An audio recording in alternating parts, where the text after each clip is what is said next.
Looking ka ba ng reasonably priced house? EPS magugustuhan mo tong modern 2-story duplex dito sa may Camellia Homes Las Piñas.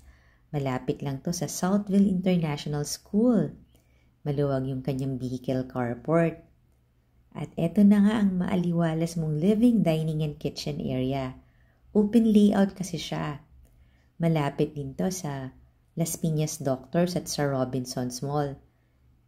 Malapit sa mga banks, sa mga groceries, kasi accessible ang subdivision at nasa gated subdivision siya. Ito yung daily kitchen, ayun yung access papunta sa yung carport. Merong ground floor bedroom dito sa baba.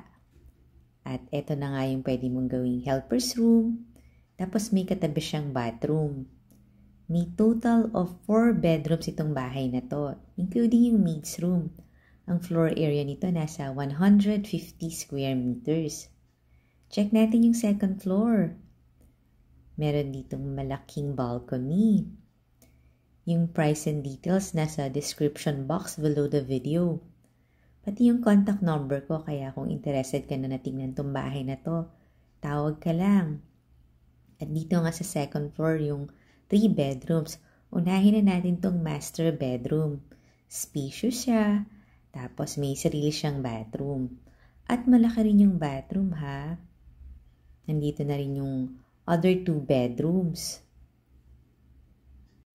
As of now, ito na nga yung isa sa mga pinaka-affordable na listing na meron ako dito sa may Las Piñas.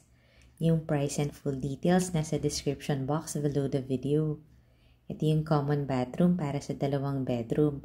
Bagay ito sa mga small to medium size families. Ayun yung overhead tank. Meron pang water pump kaya malakas ang pressure ng water sa mga bathroom. Call me for viewing ha para mapakita ko na sa iyo to at makakita ka pa ng mga similar houses. Follow and subscribe kasi dito mo makikita ang dream house mo.